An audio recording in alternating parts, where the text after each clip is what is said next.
आज मेरे लिए बहुत ही गौरव का दिन है जब मैं महात्मा ज्योतिबा फूले और माता सावित्रीबाई फूले के वंशजों के वीरों की धरती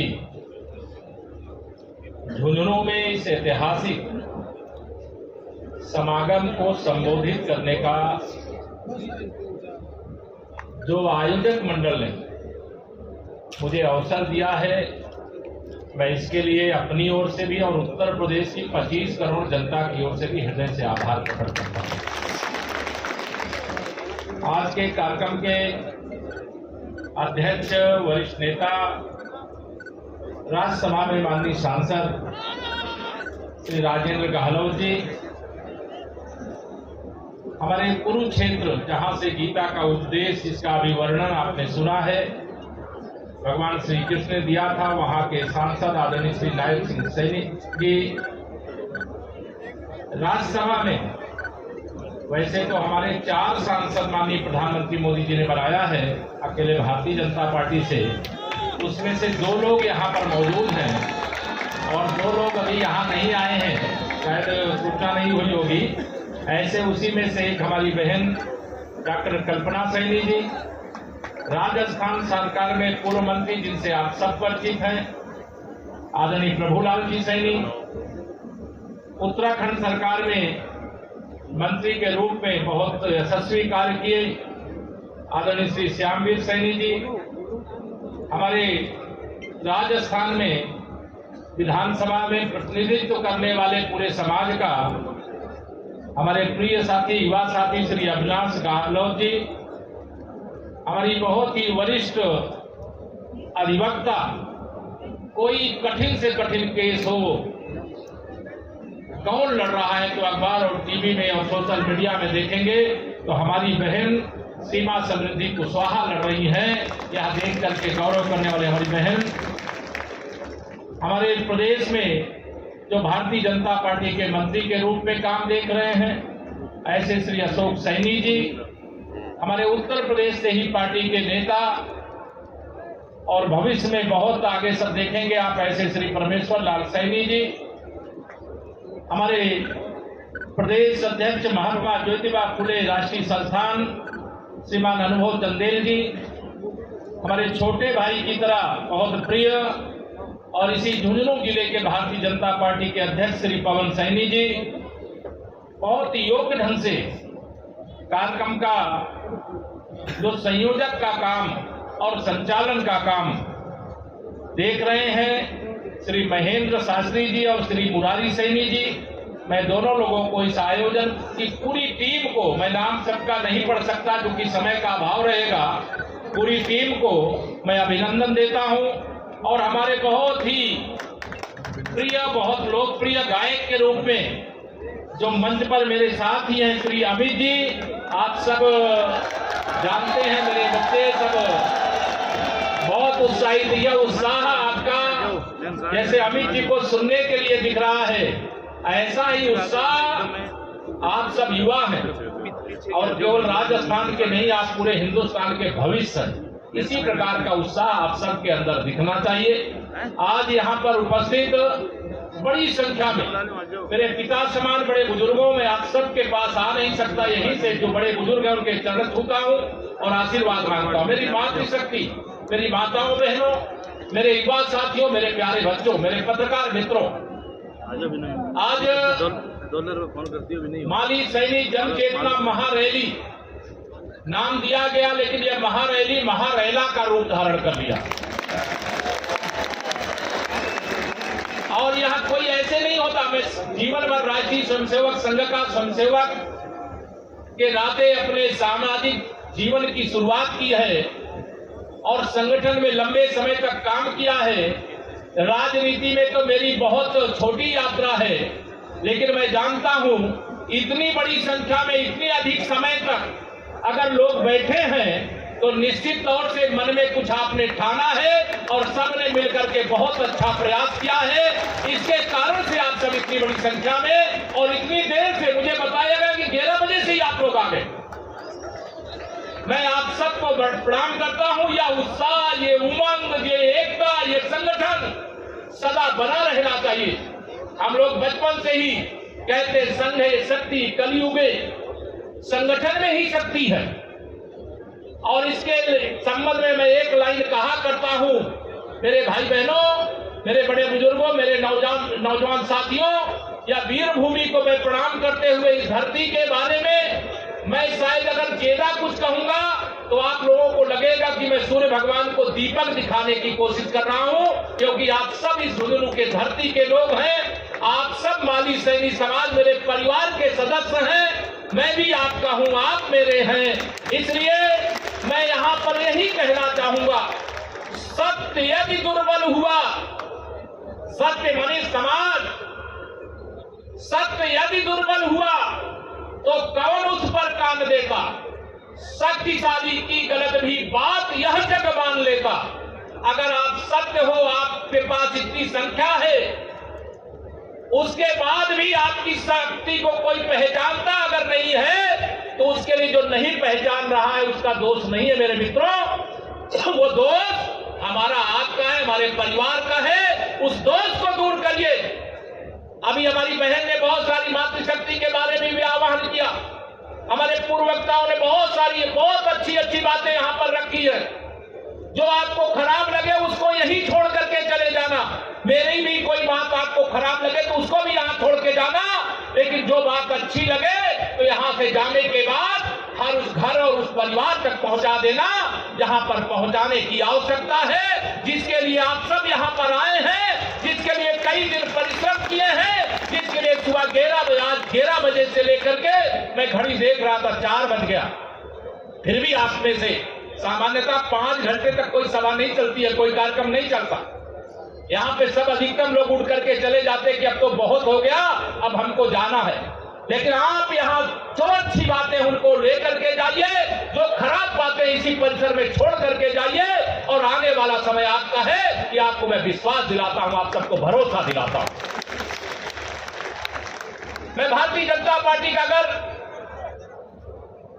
कार्यकर्ता के इस नाते उत्तर प्रदेश भारतीय जनता पार्टी का अध्यक्ष नहीं बनाया गया होता, अगर भारतीय जनता पार्टी के टिकट पर मैं लोकसभा में चुन करके नहीं आया होता, अगर मैं आज उत्तर प्रदेश के उप मुख्यमंत्री के नाते जिम्मेदारी नहीं संभाल रहा होता, तो शायद मैं अपने परिवार का आशीर्वाद प्राप्त करने का अधिकार भी यहां नहीं प्राप्त कर रहा होता। लेकिन मैं अभी हमारे कई वक्ताओं ने कहा मैं उत्तर प्रदेश से आता, हमारे यहां 80 लोकसभा सीटें, 403 विधानसभा क्षेत्र, और जब 2014 का लोकसभा चुनाव था और 2019 का लोकसभा चुनाव था, जब आज विश्व के सबसे शक्तिशाली नेता, जिनको आपका आशीर्वाद सबका प्राप्त है, मैं जानता हूं,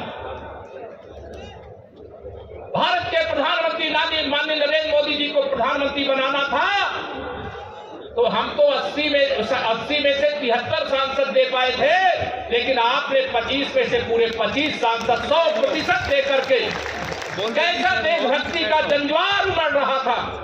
मैं उस समय भी एक बार यहां पर चुनाव में आया था, और आया था तो मैंने देखा है किस प्रकार से आप सबका आशीर्वाद मिला।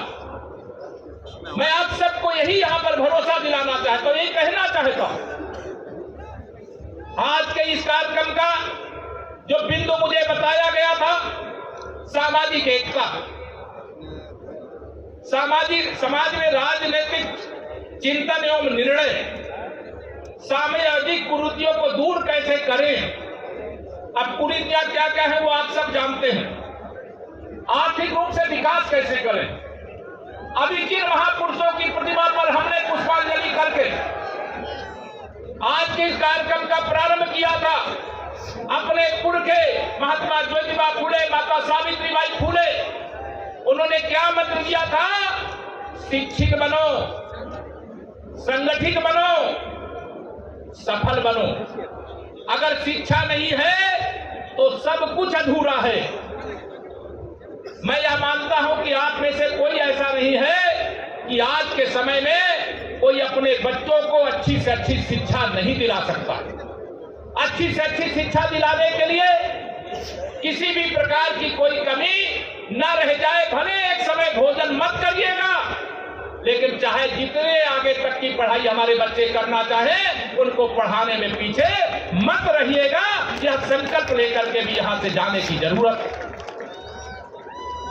समाज की एकता रहेगी तो राजनीतिक ताकत भी रहेगी, और राजनीतिक ताकत रहेगी तो आप कोई भी रास्ते, आज यह लोकतंत्र राजतंत्र नहीं है कि चक्रवर्ती सम्राट जिन्हें चंद्रगुप्त मौर्य के नाम से जानते हैं, सम्राट अशोक महान जी के नाम से जानते हैं, उस समय राजतंत्र था। जिसके पास ताकत थी, जिसके पास तलवार थी, जिसके पास बुद्धि था, विवेक था, उन्होंने अखंड भारत का निर्माण करने का काम किया। लेकिन आज लोकतंत्र है। लोकतंत्र में राजा आप हैं, आप सब है। लेकिन यह राजा तब राजा है जब संगठित रहेगा, एकजुट रहेगा। मैं किसी राजनीतिक दल से जुड़ा हूं, आप सब जानते हैं।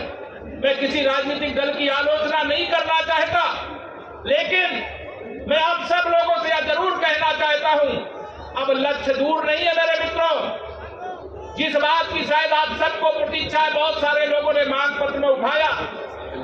मैं एक देश के सबसे बड़े प्रदेश का उप मुख्यमंत्री हूं, लेकिन मैं उप मुख्यमंत्री होने से पहले अपने परिवार का सदस्य हूं, ये आप सबको यहां पर बताना चाहता हूं। लेकिन आप सबको विश्वास रखना चाहिए, आप सबको विश्वास रखना चाहिए, भरोसा रखना चाहिए। और आप सब जानते हैं, मैं जम्मू कश्मीर से नहीं आया, लेकिन क्या राजस्थान के लोग नहीं चाहते थे कि जम्मू कश्मीर से धारा 370 हट जाए? बताओ, चाहते थे कि नहीं चाहते? दोनों हाथ उठा के बताइए, चाहते थे कि नहीं चाहते थे? ये हुआ कि नहीं हुआ? ये क्यों हुआ? क्योंकि आपने अपनी ताकत, अपना आशीर्वाद माननीय प्रधानमंत्री नरेंद्र मोदी जी के नेतृत्व में दिया था। मैं श्री राम जन्मभूमि आंदोलन का सिपाही रहा हूं, आप सबको बताना चाहता हूं। उस आंदोलन में हमारे बहुत सारे साथी बलिदान भी हुए थे, लेकिन कोई नहीं मानता था कि कभी अयोध्या में श्री राम जन्मभूमि पर भव्य मंदिर का निर्माण हो पाएगा। लेकिन आज भव्य मंदिर का निर्माण हो रहा है। उसी प्रकार से जो तमाम सारे अभी विषय हमारे पवन सैनी जी ने कहा, अरे माननीय प्रधानमंत्री जी और आपके बीच में दूरी कहां है? आप चिट्ठी भेजो, मुझे बुलाओगे, मैं भी चलूंगा। जो बात कहना उनसे कहने कोई, मोदी जी तो सबके हैं, सब लोग मोदी जी के हैं। उनका मंत्र ही इससे पहले आपने देश में नहीं सुना होगा, सबका साथ, सबका विकास, सबको सम्मान, सबको स्थान देते हुए किस प्रकार से देश को आगे लेकर के जा रहे हैं, ये आप सभी लोग जानते हैं। मैं आप सब लोगों से आज यहाँ पर यह आह्वान करूंगा, जैसा मुझे बताया गया और जैसा मैंने इतिहास के पन्नों में पढ़ा है, किताबों में पढ़ा है, और उसके आधार पर हमारे बहुत चार धाम भी हैं, हमारे अनेक तीर्थ स्थल हैं। लेकिन जिस धरा के बेटों ने देश की सीमाओं की रक्षा करते हुए अपना बलिदान दिया है, ऐसी माताओं को, जिन्होंने ऐसे बेटों को जन्म दिया है, उनको प्रणाम करता हूं। मैं उन बहनों को प्रणाम करता हूं जिन्होंने अपना सिंदूर लुटाने का काम किया है, लेकिन देश के लिए कभी पीछे हटने का काम नहीं किया है। मैं मानता हूं कि झुंझुनू और भी कई प्रकार से तीर्थ स्थल है, लेकिन यह देश के लिए बलिदान देने वाले, देश की सेवा करने में सबसे आगे रहने के कारण से भी भारत का एक तीर्थ स्थल है। इस तीर्थ स्थल को मैं प्रणाम करता हूं। मैं जिस वंश के, जिस समाज के हम सब लोग हैं, जो मैं इतिहास के पन्नों में पढ़ा हूं, यहाँ की हमारी गौराधाय के रूप में कोई अपने बेटे का बलिदान दे करके अपने राजवंश को बचाने के लिए कार्य करे, वह कोई और नहीं मेरे भाई बहनों, वो हमारे ही समाज की मां थी। हमारे अपने बेटे को उन्होंने बलिदान देने का काम किया था। मैं यहाँ झुंझुनू की धरती पर आया हूँ तो मैं माता रानी शक्ति दादी को भी प्रणाम करता हूं। यह मत समझना वह केवल झुंझुनू और राजस्थान की पूज्य है, वो पूरे हिंदुस्तान के अंदर उनकी पूजा होती है। सब लोग उनको श्रद्धा से देखते हैं। और अभी मैं यहाँ कार्यक्रम के बाद मैंने निवेदन किया है, देर जरूर हुई है, लेकिन मैं वहां पर जाना चाहता हूं और एक बार उस धरती की मिट्टी को अपने माथे भी लगाना चाहता हूं। और ये मेरे लिए गौरव की बात होगी। मैं आप सब लोगों को यहां पर यह निवेदन करना जरूर चाहूंगा कि जिस प्रकार से हमारा गौरवशाली इतिहास है उसको सुनकर के हम बहुत प्रसन्न हो जाते हैं। प्रसन्न होना चाहिए। गौरवशाली इतिहास है हमारा। गौरवशाली वर्तमान जैसा होना चाहिए वैसा नहीं है, लेकिन हमारा गौरवशाली भविष्य हो सकता है। अभी मुझे यहां पर बताया कि मैं तो पूरा अभी राजस्थान का डिटेल पूरा नहीं जानता, लेकिन राजस्थान प्रदेश के अगर 200 विधानसभा क्षेत्र है तो मुझे